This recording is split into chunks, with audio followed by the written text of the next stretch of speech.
West Coast Comics.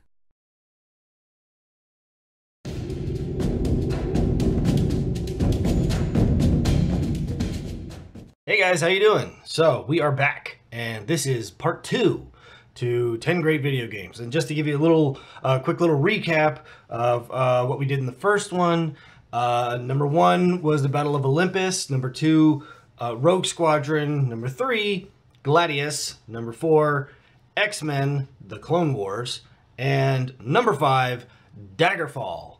All right, we're looking good. Okay, so we're all caught up. And to start this one off, the number 6 video game that I wanted to talk about really briefly was, well, first off, it came out in 1998, and I had this on the PlayStation. This game is called Tenchu Stealth Assassins. Tenchu Stealth Assassins was really, really fantastic, especially for me, because I've always loved the history of ninjutsu. It's fascinating. It's amazing.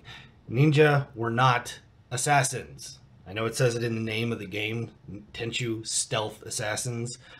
No, they weren't. They weren't assassins. But it doesn't really matter. This game was fantastic. Well, you focused around 2 different characters. You could play as 2 different characters. You could play either as Rikimaru or Ayame. Rikimaru is your... He's like a fantastic student at being a ninja, and this is set, you know, in the feudal era of Japan. So he has a master, a teacher, and he's very honorable and very respectful towards him. He keeps quiet whenever, you know, the master is talking, and, you know, he's learned just shut the hell up because the boss is talking. Don't do or say anything that might piss him off, because he's well within his right to beat the shit out of me if I do something stupid. But he won't do anything stupid because he's a very honorable, wonderful character, the way that you would really want a ninja to be. Ayame is not. She is literally the exact opposite of him, and if there was a character that I would say kind of really reminds me of her, it would be, what's her name? Yuffie from Final Fantasy VII, who was also supposed to be a ninja. These characters are not ninja. These characters are ridiculous. That's exactly what they are. Like I said, this is set in the feudal era in Japan, and Ayame is, I don't know, 16, 17, something like that, and she's loudmouth, and she's pushy, not like a bitch, but still what she would not be at that era of time in that country. That's not what it would be like, no. But enough with the characters. What is the game all about? The game is all about stealth. It's really cool. The whole point of it is, you got a mission, and you go through it, and you really don't want to be seen. You don't want to have to fight anybody, because even though these guys are ninja, and, you know, they should be able to kick the shit out of just about anybody they see, you really can't. You're gonna get beaten pretty badly if you really try to go through and actually fight everybody. So it's all about stealth. You have like a little grappling hook, which just zips you right up on top of rooftops and stuff like that. It's really cool. I probably played that game so damn much that I had everything memorized as far as where every single bad guy was and every single item or whatever that you could get in the game.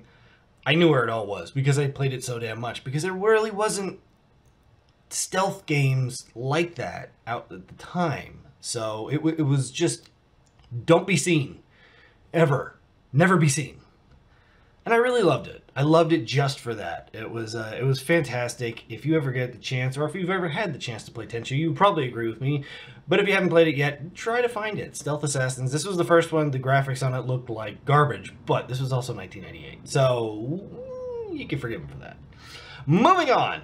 The next one is from 2005. And this one is called, well, it's The Incredible Hulk Ultimate Destruction. This thing was fun. Why was this so fun? This really, this game reminded me a lot of Spider-Man 2. Now, everybody loves Spider-Man 2. Why? Because you could do all kinds of crap in it. You can run all over the city. You know, you're web swinging. You're going, you know, building to building and all that shit.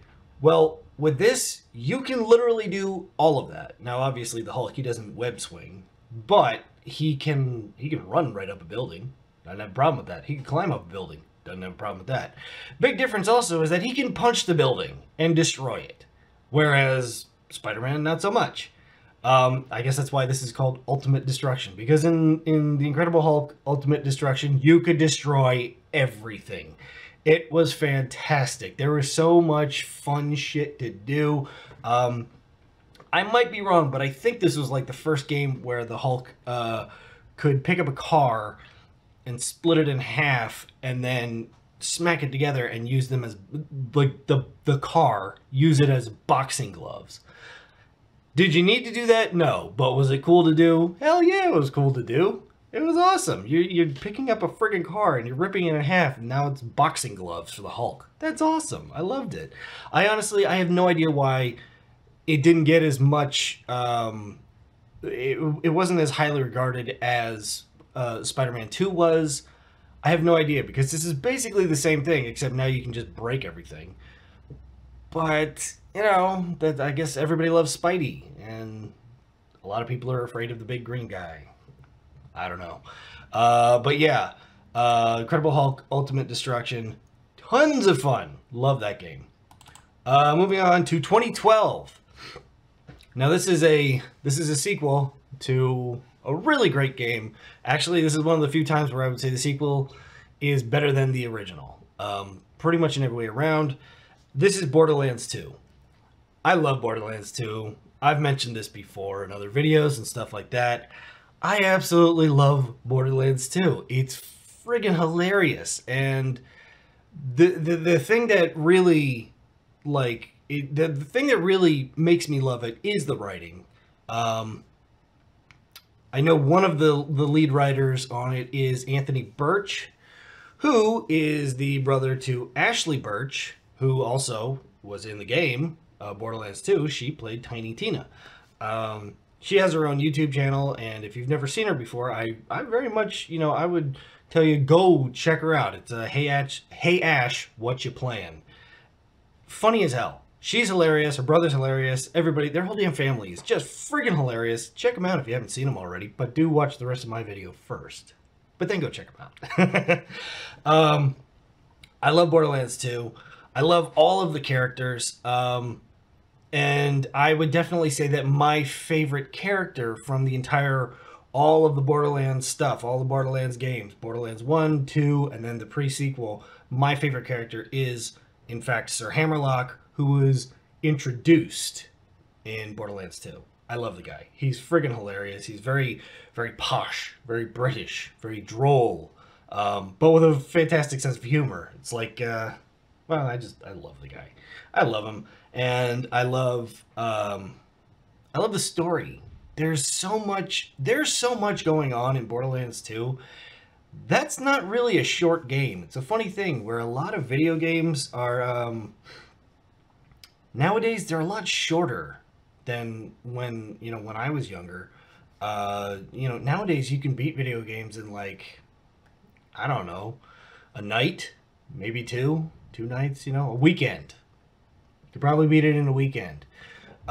This one, not so much. No, there is a lot going on, and it will take you a while, a very good long while, to run from the beginning all the way to the end. So yeah, I very much like it. I would definitely say that it is very much worth the money, and if you've never played Borderlands 2, you should. It's a lot of fun. Really great characters. I honestly love... They added 2 characters later on. You start with 4 characters, then they added 2 DLC characters. One was Gage, the Mechromancer. Cute name. And then the other was Krieg, just a psychotic, barbaric dude. I don't know. it was very funny because I love playing as that guy. He's probably my second favorite character to play as. I love playing as Zero. You know what? No, I take that back. They're both pretty much even. They're both pretty even. But it's a very funny thing because Borderlands is always, it's obviously, it's all about guns and stuff. It's a first-person shooter. You find guns, you equip guns, you use guns, you get better guns, you do whatever. But it's all about guns. Krieg is best, he's at his best when he doesn't have guns. What? What the hell does that mean, Chris? You'll have to play it to find out. But yeah, I absolutely love the character. He's fucking batshit crazy.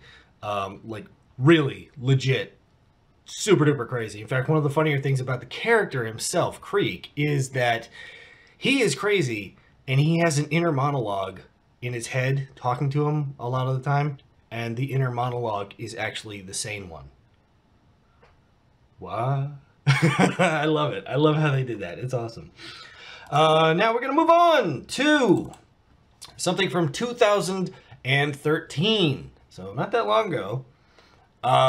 This is, well, I mentioned it earlier in the series. Now we're going to get back to it. It is Skyrim. Yes, this is part of the Elder Scrolls series. This is, I believe, the fifth game in the, well, no, actually not the fifth. There's quite a few, but there are some games that the Elder Scrolls kind of, they don't really talk about too much. But this is considered like Elder Scrolls Part 5, Skyrim. Now, the thing about Skyrim is, Skyrim's a lot of fun, great story, a lot of cool shit to do in it and all that. The DLC is fantastic and all that. But the greatest thing about it, at least for me, was when I got it on Steam and then I could mod the shit out of it. And that's exactly what I did. I modded the hell out of it. Oh my god. My character was, you know, by the time you finish the game, it doesn't end, obviously. I mean, you kill the big bad guy, Alduin, the dragon, and the game doesn't end. But by the time you finish it, you're essentially a walking god. My guy, well beyond that. He is what, you know, he would be what a god would be if it was looking down on other gods like they were just regular people. My guy was ridiculous. He had so much shit he could do, and it's mainly because of all the mods and shit. One of my favorite mods that I had on it was, I don't remember the name of the mod, I'm very sorry about that, but it essentially, it added the Predator to Skyrim. The Predator, as in the movie with Arnold Schwarzenegger, Predator. That. It added that whole species to the point where you could also play as one. They were called Yautja. And you were just insanely overpowered if you played as a Yautja. Because you're like already like 8 feet tall, super duper strong, insanely fast. But also, it had all of the Yautja equipment. So, like, if you put on the armor, the Predator's armor, and then you go to crouch to go into stealth mode, you actually turn invisible in the game. You hear it, too. It goes, shh, like, when he turns fucking invisible. It's insane. I loved it. I loved that. I loved all the mods that they did in it. It pretty much made it a whole new game. So much great shit that people added to it. I saw entire storylines that were made up that were just mods, and they weren't like, you know, you get it and then you'll finish it in half an hour. No, this is something that's going to take you like maybe a couple of weeks to go through, and it's just a mod. And I was like, holy shit, man, how long did you people work on this? You know? It's really good stuff. Skyrim is a lot of fun, and I think it's even more fun when you can mod the hell out of it and just run with that.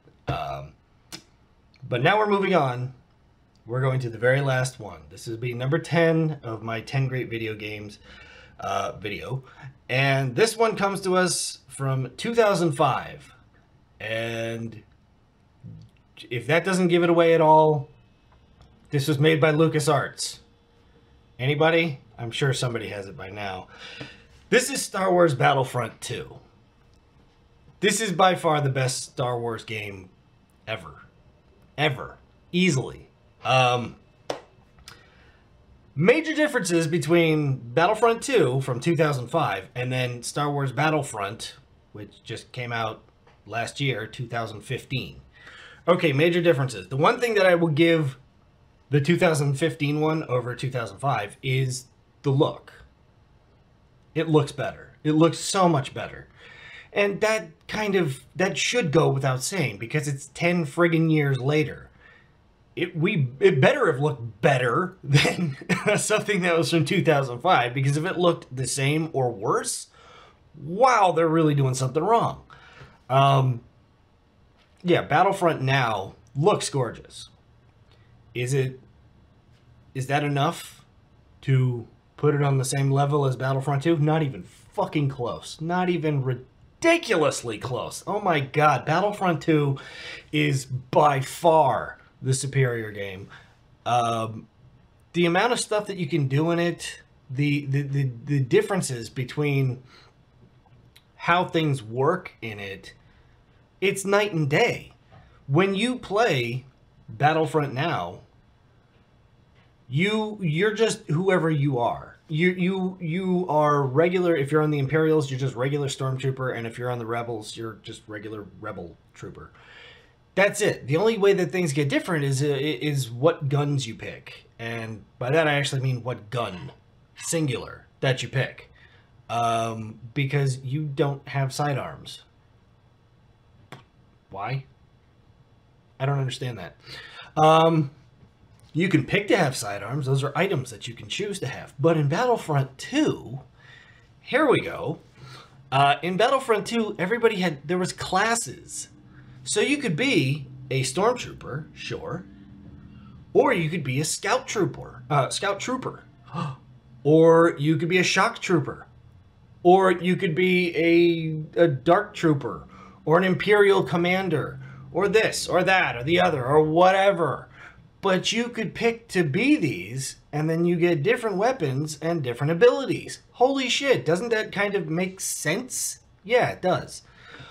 Also, something that still boggles my mind is, while they do have, Fighter Squadron in Battlefront now, there's no battles in space. In a game that's from a series called Star Wars. No battles in space. What the fuck? How do you mess that up? How do you not get that right? How is there no space battles?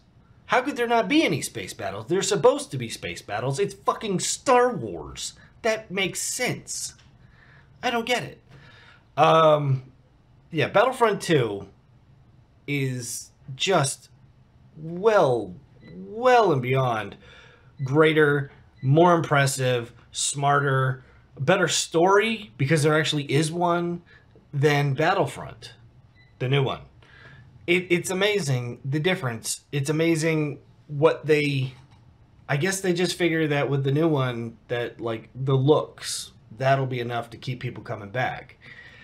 It's kind of not. It's just, it's not as fun. It's not as fun as Battlefront 2.